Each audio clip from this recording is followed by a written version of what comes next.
we remain steadfast in our commitment in delivering local news that matters, stories that inspire, enriching the lives of Filipinos in the Philippines and across the globe. This is your GMA Regional TV.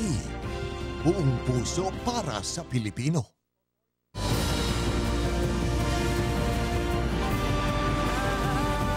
Ito ang GMA Regional TV, One Mindanao.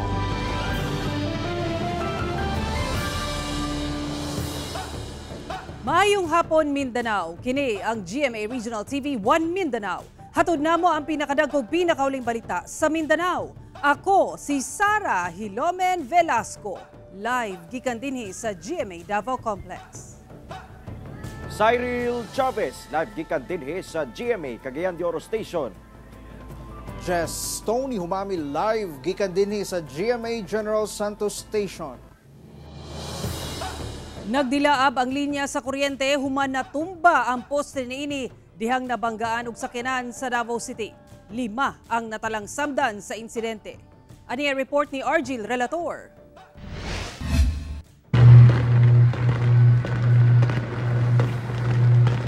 Daw nahimong pabuto ang sunod-sunod nga piti ug pagdilaab gikan sa linya sa kuryente sa sitio Bugak, Barangay Suwawan, Marilog District, Davao City, Sabado sa gabi. Human natumba ang poste niini dihang nabanggaan sa usa ka SUV. Sa investigasyon sa Marilog Police, gikan Bukidnon ang maong SUV ug laing truck paingon sa Davao City. Apan pag-abot sa pakurbadang bahin, nawad-an matud pa og kontrol ang driver sa SUV.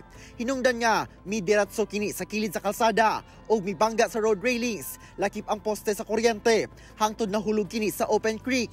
Sa kusog sa impact, natumba ang poste ug naputol ang taas nga parte niini. Paingon sa dalan, dala ang kable sa kuryente. Samtang nabanggaan sab sa laing truck ang natumbang poste. Hinungdan nga nawad-an og kontrol ang driver sa truck ug napaingon kini sa open canal. Mihawa matud pa ang masakay sa SUV human ang insidente.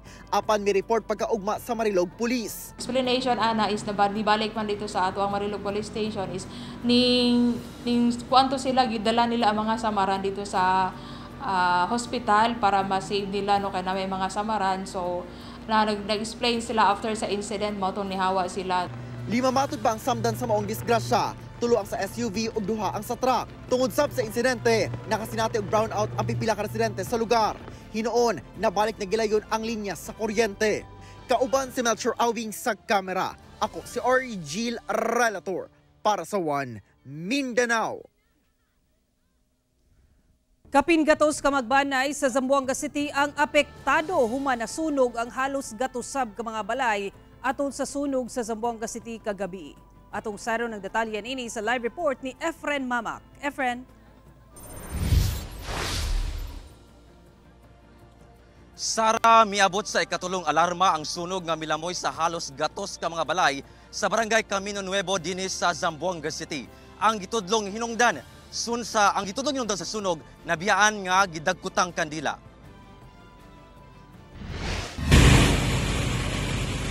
Mao kini ang paglamoy sa kalayo sa daghang kabalayan sa Tambucho Drive, Barangay Camino Nuevo, Zamboanga City, pasado alas 8:30 Domingo sa gabi.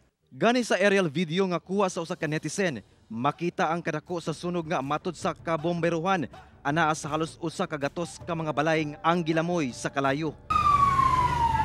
Sa kadako sa sunog, miabot sa 14 ka fire trucks ang nagtinabangay aron mapalong ang kalayo. Human sa 2 ka oras, gideklara na kining fire under control sa BFP. Sumala sa kabomberuhan, gilayong gisaka sa 3rd alarm status ang maong sunog tungod sagad sa mga kabalayan, gama sa light materials, hinungdan nga paspas mikatag ang kalayo. Naglisod sab sila sa pagpakgang sa maong sunog, gumikan sa gamay nga dalan. Dalagang ko, magkuha kong baldik po. Para man yung mga tao, tubig. Ang border nga si Ana May Mondedo, wala na'y nasalbang gamit. Kami agad, pagtingin ko, yun na yung door namin lang. Sunog na? Agad yung mga gamit namin, mga papers namin, mga lahat, mga gamit namin, wala ko rin nadala. Ang nasunugan sab nga si Adelfa Moreno, gisiguro nga masalbar ang imahe ni Senior Santo Niño. Nagpasalamat ko sa Ginoo, gitabangan ako mga anak, buhi lang, wala napil na sunog. Sa inisyal nga investigasyon sa BFP, Nabiyaan nga gidagkutang kandila ang gitudlong hinungdan sa sunog. Before the fire incident, nagkaroon po ng yung brownout sa lugar na ito. So yung mga residents nga natin is nagsindi po sila ng kandela, lampara kasi this is around 8 o'clock in the evening. So yun po, doon po sa second floor, nagumpisa yung sunog. Pero yung pinaka-cause of fire po niya is still under investigation. No? We are still inviting mga witnesses para makunan po natin ng sworn statements po. Gibana-bana ang anaas sa 139 ka mga magbanay ang apektado sa sunog.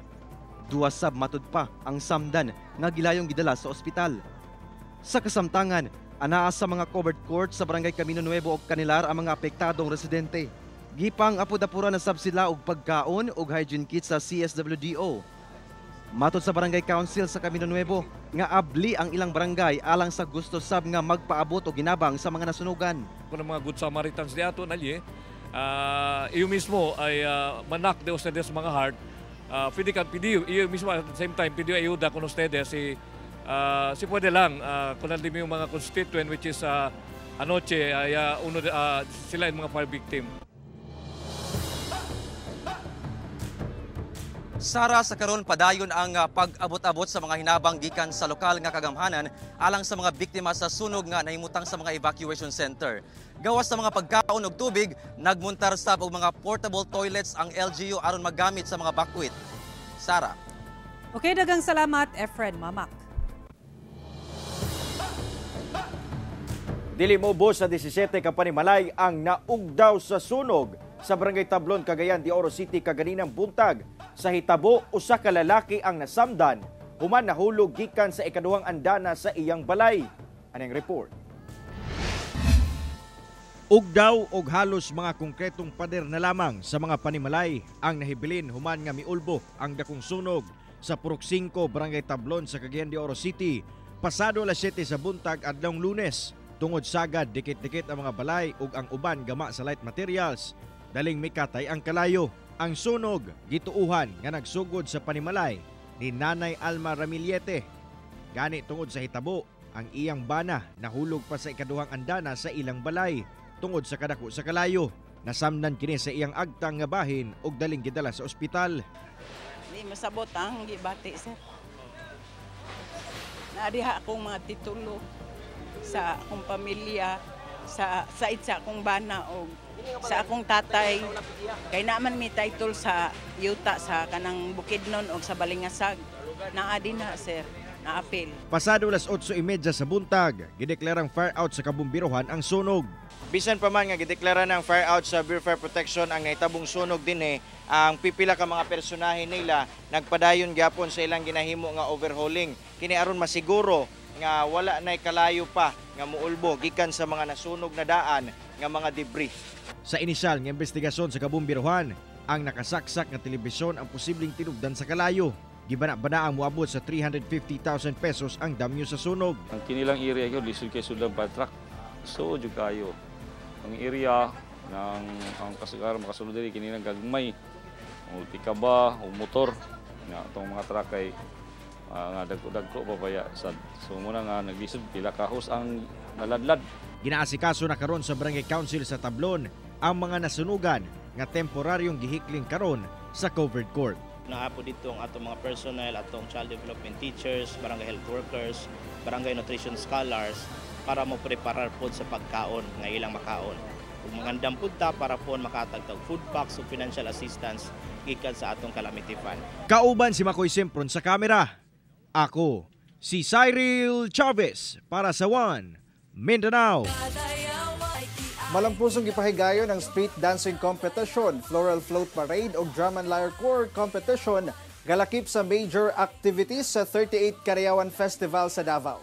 Haning report ni Argil Relator.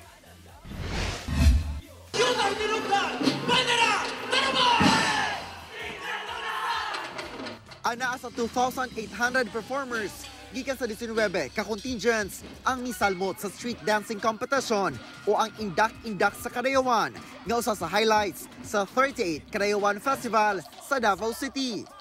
Unom ang contingents ubos sa Davao City School-based category o 13 sab ang contingents sa open category nga gikan sa nagkadaiyang eskwelahan, organisasyon o LGU sa Mindanao. Ang contest fee sa matag contingent nagahulagway sa kasinatian sa panginabuhian, kultura o tradisyon sa 11 ka ethno-linguistic tribes ug ang kamahinungdanon sa pagsaulog sa Kadayawan Festival. 3-peat grand winners sa open category nga dunay cash prize nga 1 million pesos ang Sindak Ani Performing Ensemble gikan Bislig City. Grand winner sab sa Davao City School-based category ang Davao City National High School Sining Sayon Dawit Cultural Ensemble. Sa kulminasyon sab sa 38 Kadayawan Festival adlong Domingo, mi parada sa pamulak sa Kadayawan o Floral Float Parade ang mabulukong floats nga gama sa mga lapas nga bulak, gulay ug prutas sa Davao City. Matag float mi pakita sa upat ka icon sa Davao City nga mao ang agila, waling-waling, durian ug Mount Apo. Pasalamat daw kini sa abunda nga ani, panaghiusa ug bayanihan sa mga tribo sa syudad.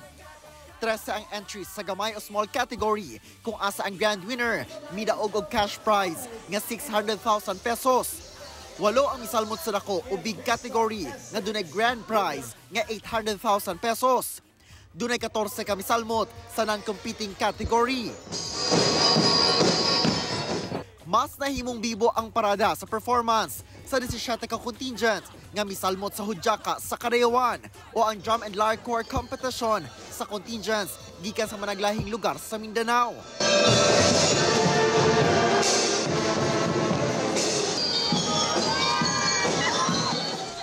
Grand winner sa hudyaka sa Kadayawan ang Magallanes Elementary School Drum and Lyre Corps nga dunay cash prize nga 400,000 pesos. Nakadawat sab og tag 30,000 pesos nga cash prize ang midaog sa Best Music, Best Color Guard, Best Artistic Design ug Best Conductor. Bisan ilabihan ang kainit sa adlaw, midag sa gayod ang mga Dabuenyo ug mga turista sa pamulak ug hudyaka. Og mipasadya sab sa kalingawan ang pagsabwag og confetti gikan sa helicopter sa kapulisan dito sa venue samtang ipahigayon ang mga aktibidad sa San Pedro Square. Kauban si Metro Alving og Leo Arcajes sa kamera. Ako si Orgil Relator para sa One Mindanao.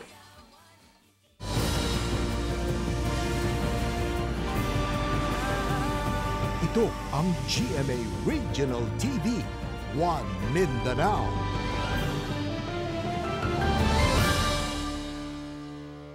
Ika-40 nga anibersaryo sa kamatayon ni anhi Senador Benigno Ninoy Aquino Jr. gihinumdum karong adlaw. Pangulong Ferdinand Bongbong Marcos Jr. mipadayag nga walaon ang political barriers atul sa iyang mensahe. Samtang pipila ka Dabuenyo gipahimuslan ang long weekend. Dugang detalye sa report ni Kent Abrigana. Gihinumdum sa hometown ni anhing Senador Benigno Ninoy Aquino Jr. sa Concepcion, Tarlac ang ika-40 ka tuig sa iyang kamatayon. Naghalad og bulak sa bantayog sa aning senador ug nagpaygayon sab og misa agig pag-ila sa natampo niini aron makabot ang demokrasya sa nasod.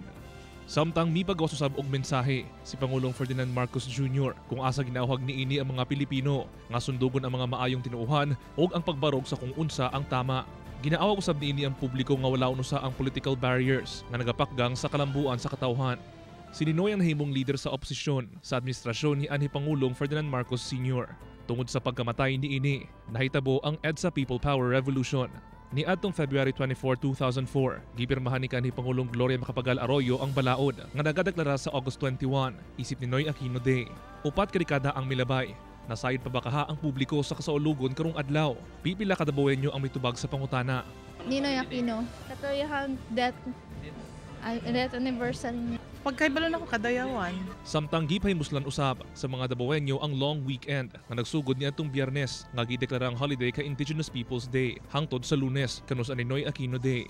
Gani dunay mga nagbanding nga magbanay sa mga beach resort human sa kahugyaw sa 38th Kadayawan Festival. Mahapit na mga eskwela po sir. 29 eskwela na po. Akan naligo mi diri. Ligaw gyud. Ano naman? Kay naligo ko sa dagat. Kauban si Mel Colmenares sa kamera. Ako si Kent Abrigana para sa One Mindanao. Usa sa mga suspect sa pagpanuli sa usa ka tindahan og cellphone sa General Santos City. Patay human matud pa misukol sa kapulisan ato sa pagsilbi sa warrant of arrest batok kaniya. Pipila kinawat nga cellphone ang na-recover. Ano ang report ni Abby Caballero? Patay ang suspect sa pagpanuli sa usa ka tindahan og cellphone sa General Santos City nga nailhang si Alfie Alferez. Atol sa pagsilbi og warrant of arrest sa kapulisan na bato kaniya sa iyang boarding house sa Barangay Fatima ning syudad adlawng Domingo. Matud pa pag-abot sa kapulisan sa lugar, kalit niining gipabuthan og pusil ang operatiba. Pag-declare pa niya ang police, fired upon by the suspect. Nakabantay yun ang atong operatives, nakakover at the same time nag-return fire na patay na to ang suspect. Na-recover sa ginapuy-an niini ang duha ka unit nga cellphone, charger ug 5 ka empty box sa cellphone. Kumpirmadong ang maong mga unit lakip matud pa sa gitulis ni adtong August 9, base na sab sa serial number sa maong mga gadget asa dunay kopya ang tag-iya sa gitulis nga tindahan. Natrak sab matud pa niini nga ang pipila sa kinawat nga unit gibaligya sa Davao City. Gani anaa sab matud pa sa maong syudad ang laing suspect sa pagpanuli sa tindahan. Gipasakaan na kini og kasong robbery hold-up. Naman ang Apple ID kadto mga iPhones nga nakakuha. So na-track. Matod sa otoridad, dako gayud ang nahimong tabang sa CCTV footage asa nahulikam ang maong insidente sa pagpanulis. Pero sa atong CCTV diya sa maong lugar, sa maong mga establishment po sa duol, ato yun ang tagpi-tagpi ang maong mga ebidensya. Mo to nga nakuha gyud nato ang ilang mga identity. Kauban si Gary Balantay sa kamera. Ako si Abby Caballero para sa One Mindanao.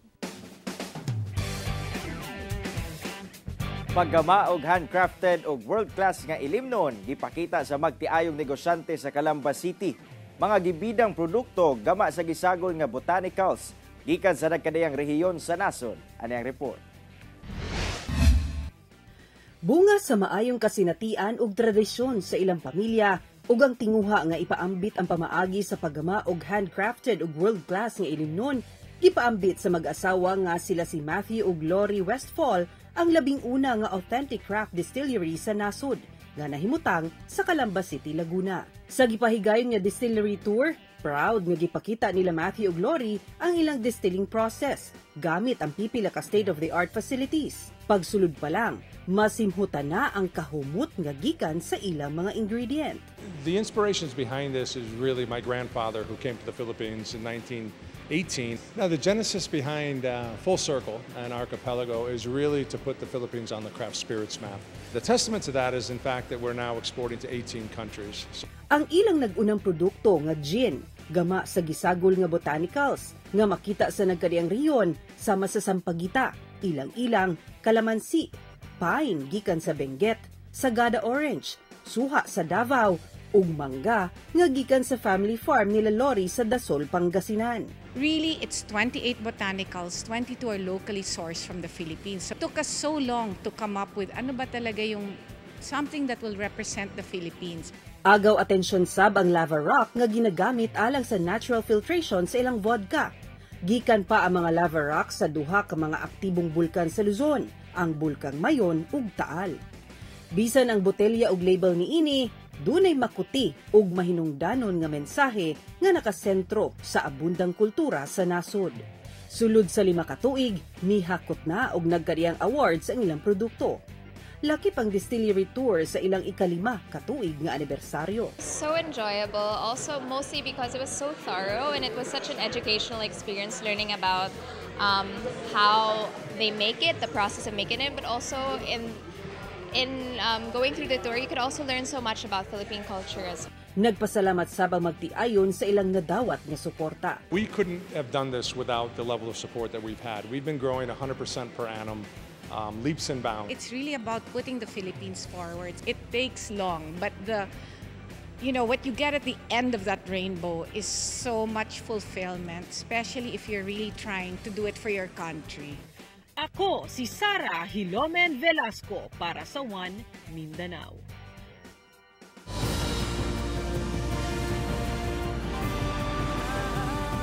Ito ang GMA Regional TV, One Mindanao. Gipakusgan karon sa Zamboanga City Electric Cooperative o sa ZAMCELCO ang ilang kampanya batok pilferage o pagpangawat og kuryente.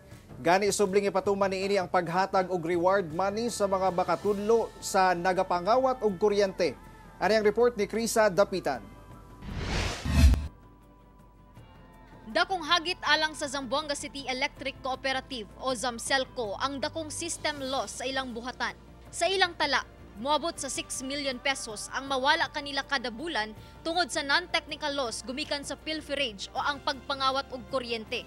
Kini piniagi sa paggamit og jumper kung asa dili na moagi ang kuryente sa ilang electric meter. Busa gikan sa mainline sa ZAMCELCO, mudiretso na kini sa balay. Sumala sa ZAMCELCO, ang mga masakpan nga nagapangawat og kuryente pwedeng kasuhan ubos sa pilferage law. Ang Pilferage Law o RA 7832 nagadumili og nagasilot sa pagpangawat, pagbaligya ug pagparit sa bisan unsang transmission tower o line part. We have been successful in a sense na meron lang tayong na-convict. It's not just apprehension, we file cases in court after the apprehension. We refer it to the legal, then we have lawyers who file the cases in court. Ang Arena Blanco feeder ug Pasunangka feeder ang adunay natalang taas nga system loss. Busa gipakusgan pagbalik sa maong buhatan ang kampanya Batok Pilferage. Kini pinaagi sa pagbalik sa paghatag og reward sa mutudlo sa mga nagapangawat og kuryente. Sumala pa, ang maong reward system usa ka polisiya nga giaprubahan sa milabayng Board of Directors nga planong ipadayon sa kasamtangang administrasyon. Gani giawhag sa ZAMCELCO ang publiko nga mahimong parte sa solusyon pinaagi sa pagsumbong kanila kung aduna sila'y mga silingan nga nagapangawat og kuryente. So we would like to appeal to our member consumer owners to help us in this drive against electric pilferage by providing us mga tip.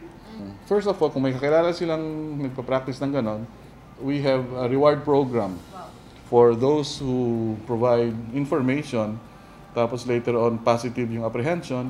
There's a policy actually approved by the board before na magbibigay kami ng monetary reward of 5,000. Giyawhag sab nila ang mga giingong nagapangawat og kuryente nga mo-apply na lang tungod anaa lang sa 10.3 pesos ang singil sa matag kilowatt per hour karong bulan sa Agosto. Gani ikaduha ang syudad sa dunay pinakaubos nga rates sa Mindanao. Kauban si Alta Rosales sa kamera, ako si Krisa Dapitan para sa One Mindanao. Cast sa Royal Blood nga gipangunahan ni Kapuso Primetime King Dingdong Dantes, mi kumpleto sa 38 Kadayawan Festival Experience mga Kapusong Dabawenyo ato sa Kapuso Mall Show sa Davao City. Ano ang report ni Abby Caballero? Ang Gaisano Grand City Gate Mall sa Davao City ni adtong Sabado. Asa giatangan sa mga Dabawenyo ang cast sa Royal Blood nga sila si Lian Valentin, Dion Ignacio ug Kapuso Primetime King Dingdong Dantes. Gikilig ang mga kapusong Dabawenya dihang giharana ni Dion.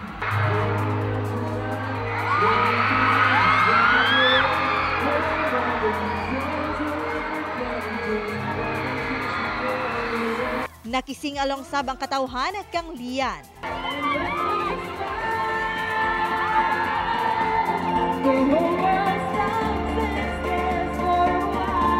Ug mihugyaw ang tanan dihang migawas na on stage si Dingdong.